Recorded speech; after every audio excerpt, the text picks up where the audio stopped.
Saludos, apreciados amigos y hermanos que nos sintonizan a través de estos medios. Les habla su amigo y pastor Javier Zorrilla. El día de hoy la lección es para estudiar y meditar. Nuestro texto para memorizar durante esta semana dice: Jesús respondió: de cierto te digo, el que no nace de nuevo no puede ver el reino de Dios. Juan capítulo 3, versículo 3.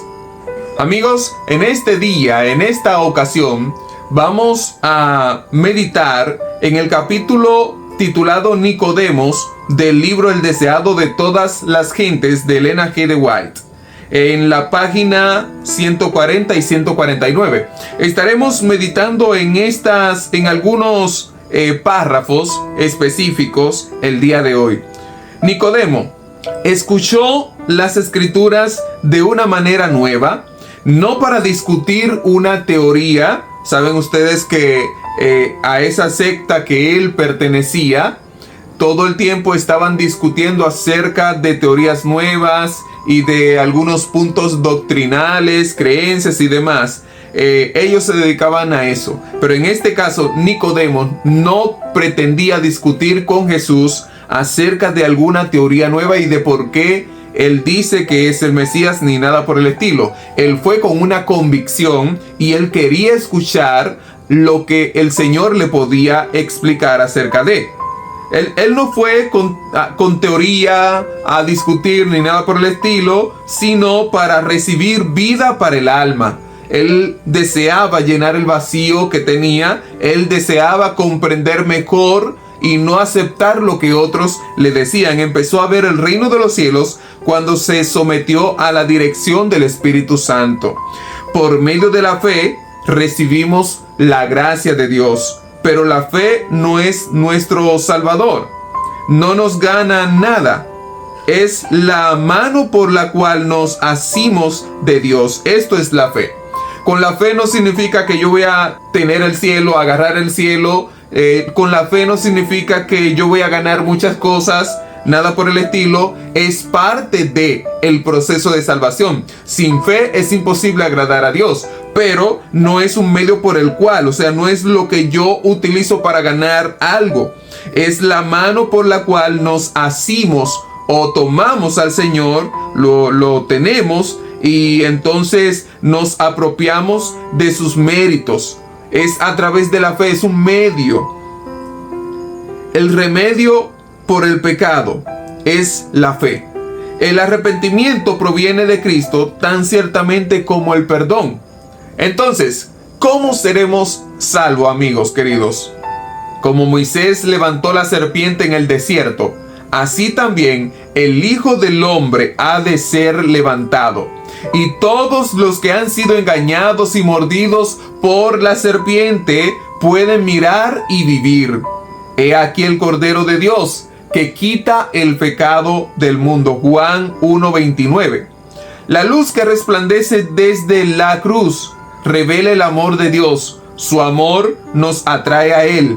Si no resistimos esa atracción, seremos conducidos al pie de la cruz. Si no resistimos esa atracción, seremos conducidos al pie de la cruz, arrepentidos por los pecados que crucificaron al Salvador. Entonces, el Espíritu de Dios produce, por medio de la fe, una nueva vida en el alma. Los pensamientos y los deseos se sujetan en obediencia a la voluntad de Cristo. El corazón y la mente son creados de nuevo a la imagen de aquel que obra en nosotros para someter todas las cosas a sí. Entonces, la ley de Dios queda escrita en la mente y el corazón, y podemos decir con Cristo: el hacer tu voluntad, Dios mío, me ha agradado. Salmo capítulo 40, versículo 8. Estos son algunos párrafos de las páginas 147 y 148 del deseado de todas las gentes. Hay algunas preguntitas que todavía estaríamos realizando para dialogar. Esas son, por ejemplo, la primera: Juan el Bautista vino a preparar el camino para Jesús. ¿Cuán exitoso, amigo querido, crees tú que fue el ministerio de Juan el Bautista, al menos desde una perspectiva humana. ¿Crees tú, mi amigo que me escuchas, que el ministerio de Juan el Bautista fue exitoso? Recuerdas muy bien que Juan el Bautista terminó su carrera muriendo de una manera que creemos fue muy triste, decapitado simplemente por alguien que pidió su cabeza, simplemente porque se lo pidieron, solo por eso. Entonces, queridos amigos, ¿creen ustedes que Juan el Bautista tuvo éxito en su ministerio? Yo digo que sí, bastante éxito tuvo. Y hay muchas evidencias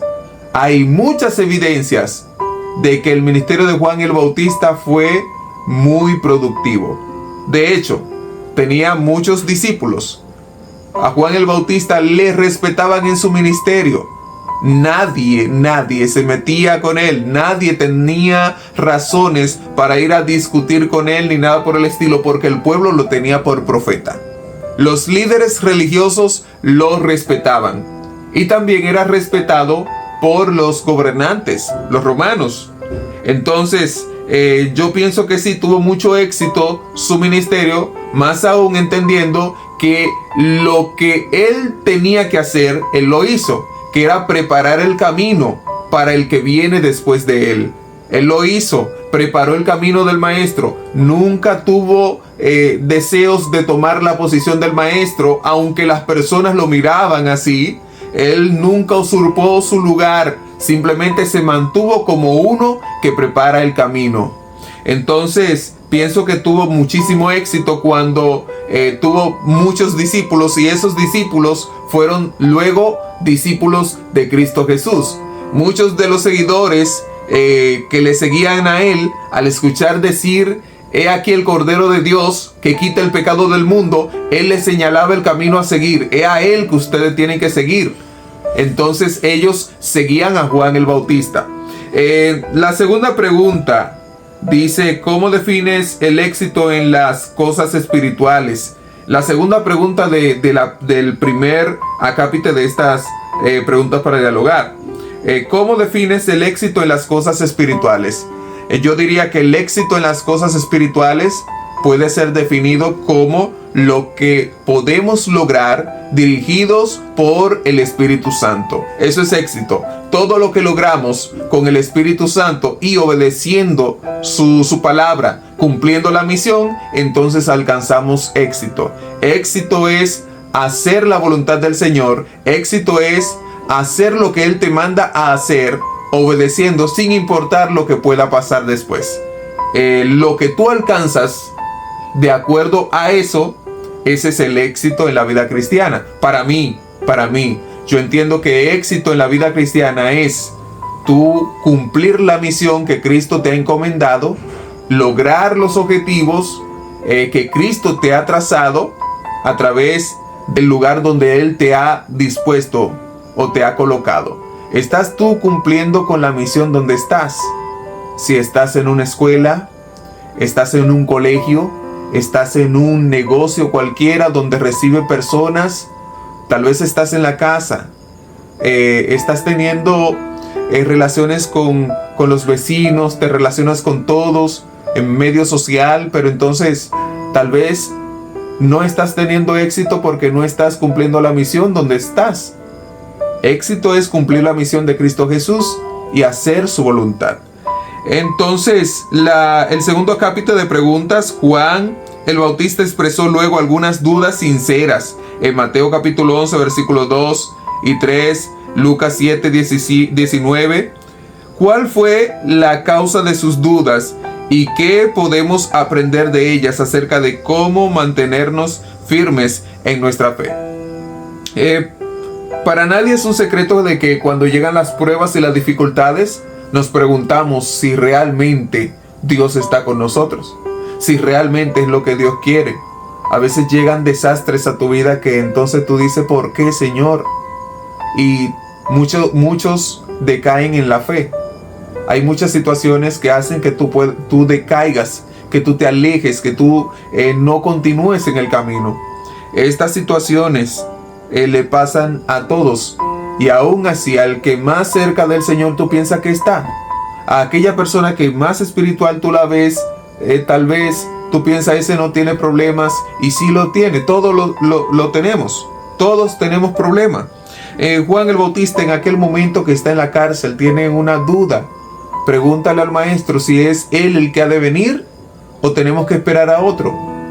Esa fue la duda del maestro. ¿Pero por qué razón? Porque él pensó en ese momento que el Señor lo libraría de esa situación que estaba en la cárcel. Y entonces el Señor les recuerda: mira, te recuerdo que los mudos hablan, los sordos oyen, los ciegos ven y los muertos son levantados. Solamente dile eso. Lo que te quiero decir, Juan, es que estamos haciendo y cumpliendo la voluntad del Señor. Tal vez no se cumple lo que yo quiero o como yo quiero. Se cumple como Él entiende que es mejor. Lo que pasa en la vida nuestra, lo que pasa en tu vida, es la voluntad del Señor que obra.